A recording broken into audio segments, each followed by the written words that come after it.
Goal today, get a little bit of a training session done. I'm gonna run to the park.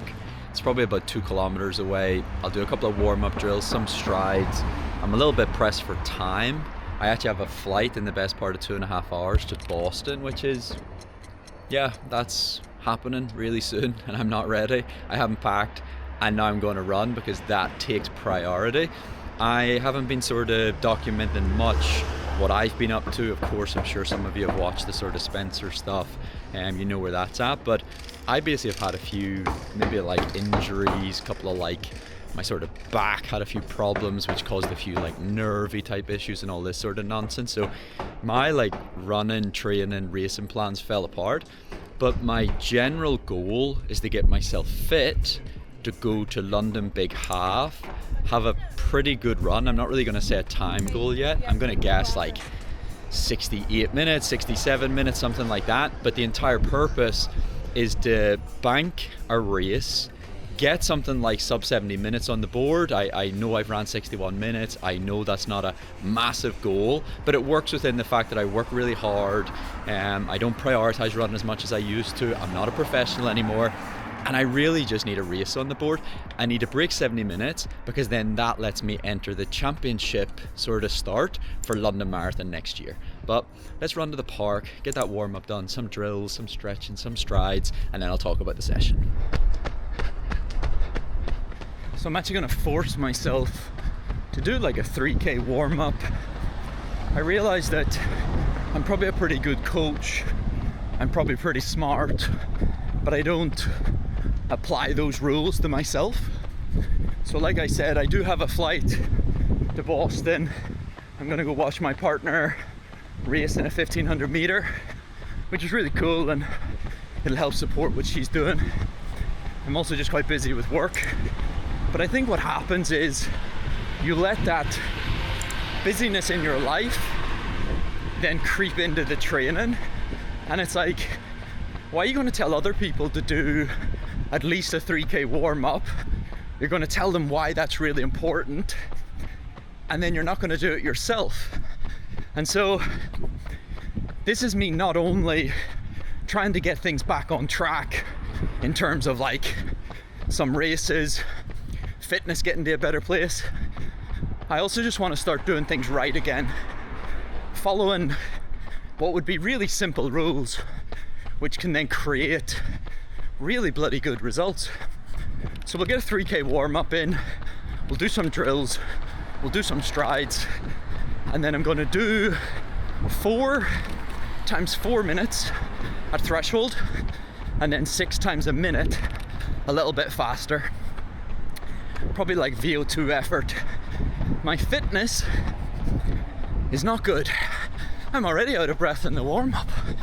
I think I've averaged 50k a week for the last 2 months, and so it's really not in a great place, which is why the session is actually quite probably like an easy session. I've been guilty in the past of thinking I'm like invincible, probably because I've been a runner for the best part of 20 to 25 years of my life. So I normally just throw myself back in at the deep end, 3 times 10 minutes, I don't know, 6 back K pretty hard. And so I'm actually going to be pretty gentle on my body because I'm getting old. Okay guys, so before we jump back into the video, if you could do me a favor, like, subscribe. I also have a deal on at the minute on 262iq.com. I launched this to help runners possibly understand what they could do in between training to help them get better. It has all the training plans on there we've spoke about. It goes into some of the sort of detail of why they're sort of important. You can control your own volume, you can control your own sort of training paces, and that's based on your current fitness and your goal fitness. So it kind of progresses it in this gradual way versus throwing you in at goal pace too soon. I think that's super, super important. I think a lot of runners want to be better. I think a lot of runners are willing to sort of put in the time and put in the energy, but sometimes they just don't know what to do. They don't know what sort of things to put their time and energy into. And this is me sharing 20 years of experience working with some of the best athletes in the world, some of the best coaches in the world, and it's all packed into one sort of system. So check out 262iq.com and I think you'll love it. let's get back to the video. All right, so I know this is different from my usual videos, but if I think something will be useful, I might as well tell you. And I've already had to slow down because my heart rate's already gone up to like 150, etc. And it's accurate, it's just not what I'd like it to be. So I've had to purposely slow myself way down. When you're coming back from injury, time off, by the way, this is beautiful. But when you're coming back from injury, time off, all these wonderful things, it's fine. You almost have to remind yourself, I'm not where I've been. And so it's just taking that little exhale, calm everything down, slow it down.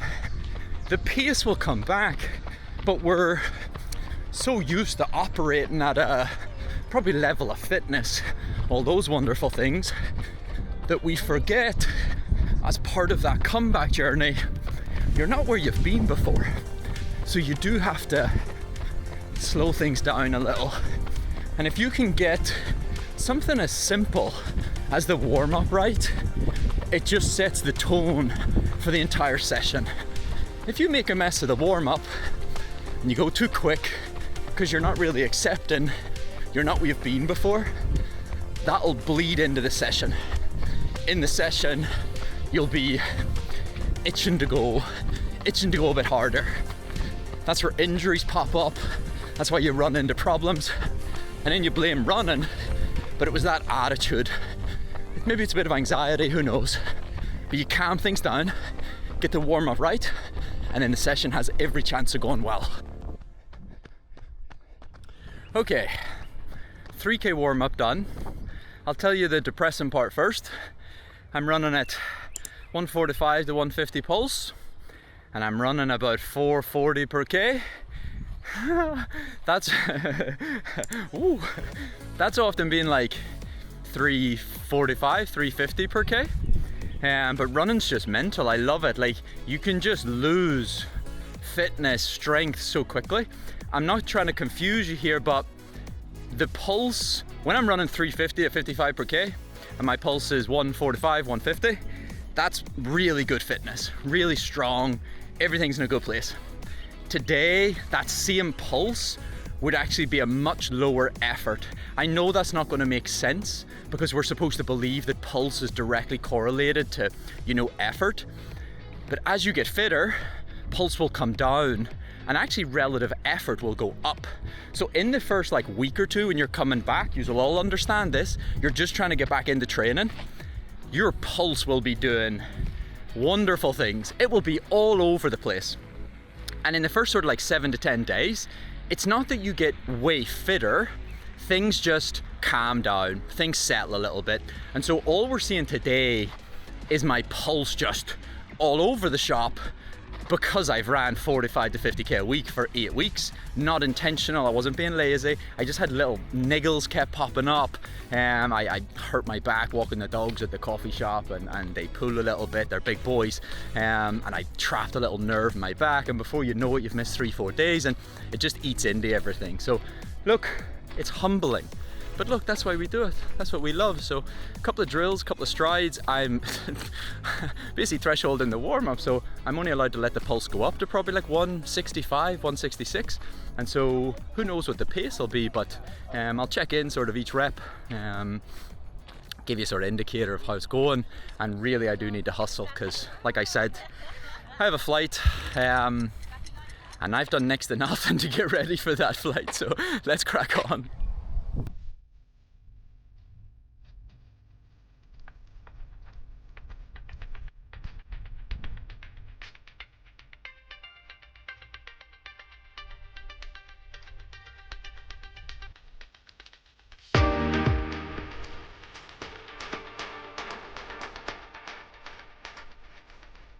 Oh my days, you guys will never believe what just happened.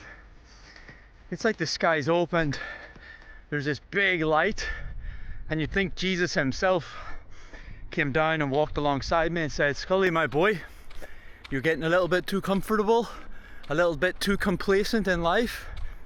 And so today, we are going to humble you." Wow. Pulse is already up, 166, 168. That's 2 reps done. I'm running 3:35 per K, not 3 minutes per K. And I'm not discrediting 3:35.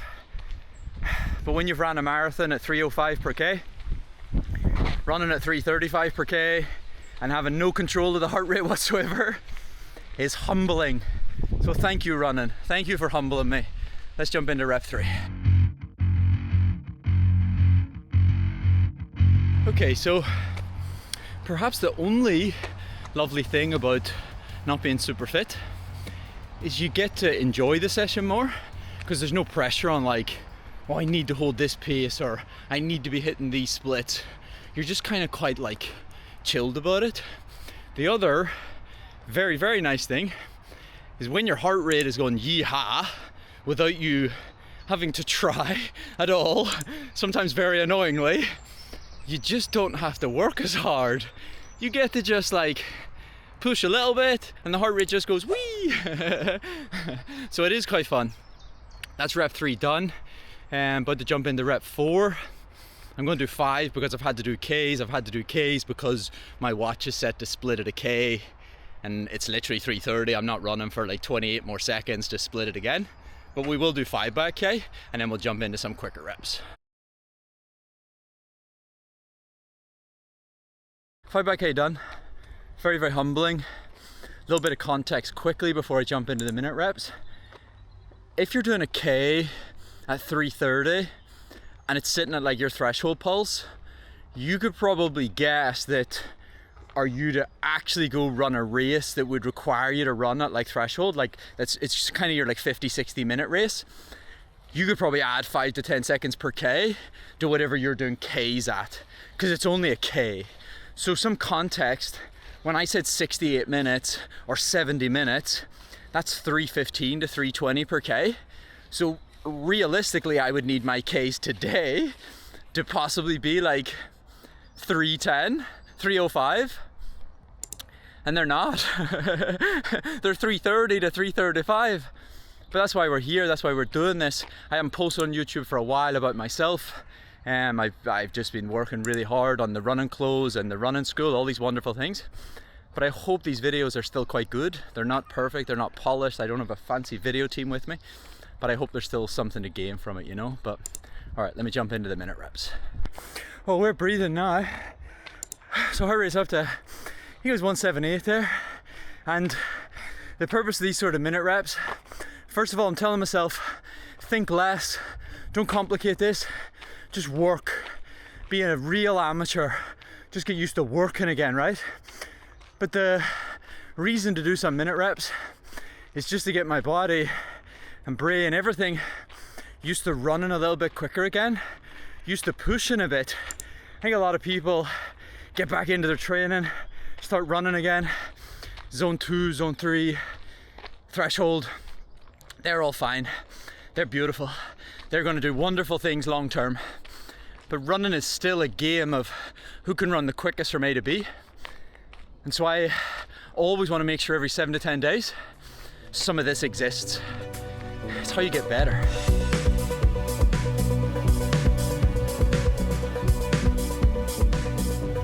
Okay, rep 5 done. My psychology is already trying to tell me that's enough today. 5 by K, 5 by a minute. We're pushing really hard. We haven't been training much. Kiddo, that's enough. You did really good today. Well done. You should be really happy with that. No, you're unfit. The splits aren't where they need to be.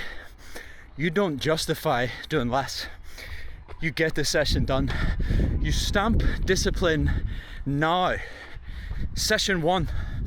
This is where discipline starts. And that's discipline to see out a session. Nobody's saying you have to do it really well, really fast. But check this out, and then we'll get going. This is beautiful.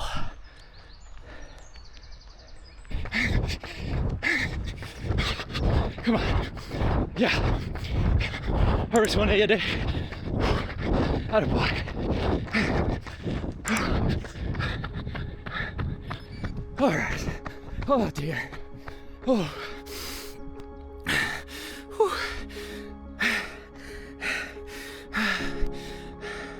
181, 182. So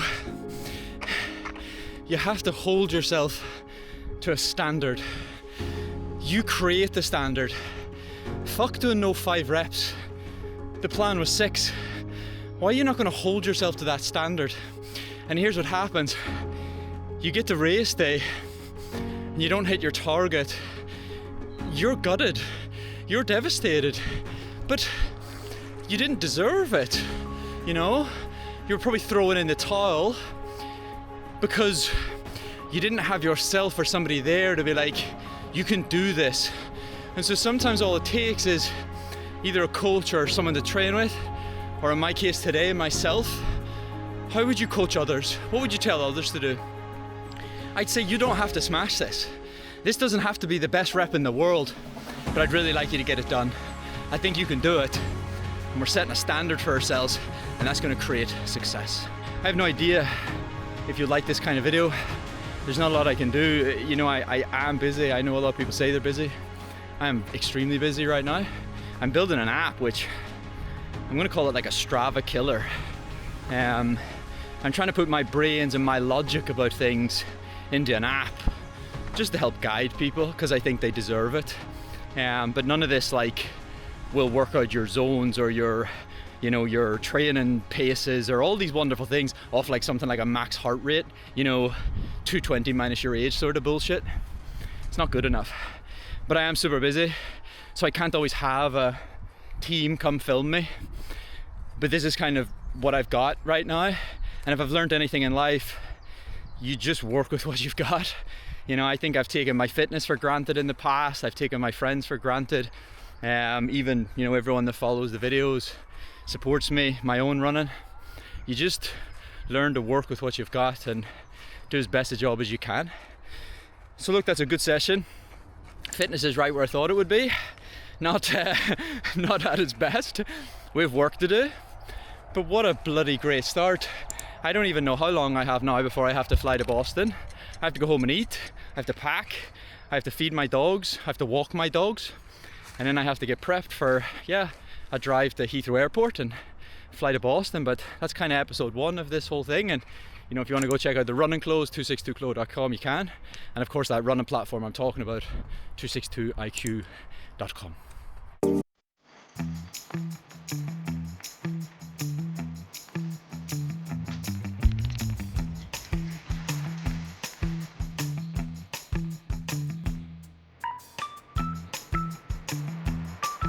So obviously a different style of video from me today, vlog. But yeah, usually I tell you how fast I'm running, how awesome I am, and buy some shorts. But I'm trying to make a better effort of just kind of documenting what I'm doing. I think it'd be quite cool in years to come. But obviously I did a session today. You guys will have been watching part of that.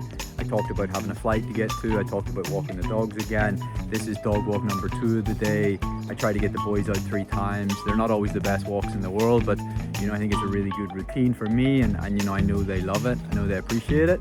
I am going to get myself home. I need to pack the rest of my suitcase. I don't need a suitcase. I need like 3-4 days worth of stuff, but I definitely need to make sure that I've brought some stuff. And I probably have 30-40 minutes. I always think I have time, and I do not have time to be recording videos and playing with my dogs on a field, but here we are. That's how I live life.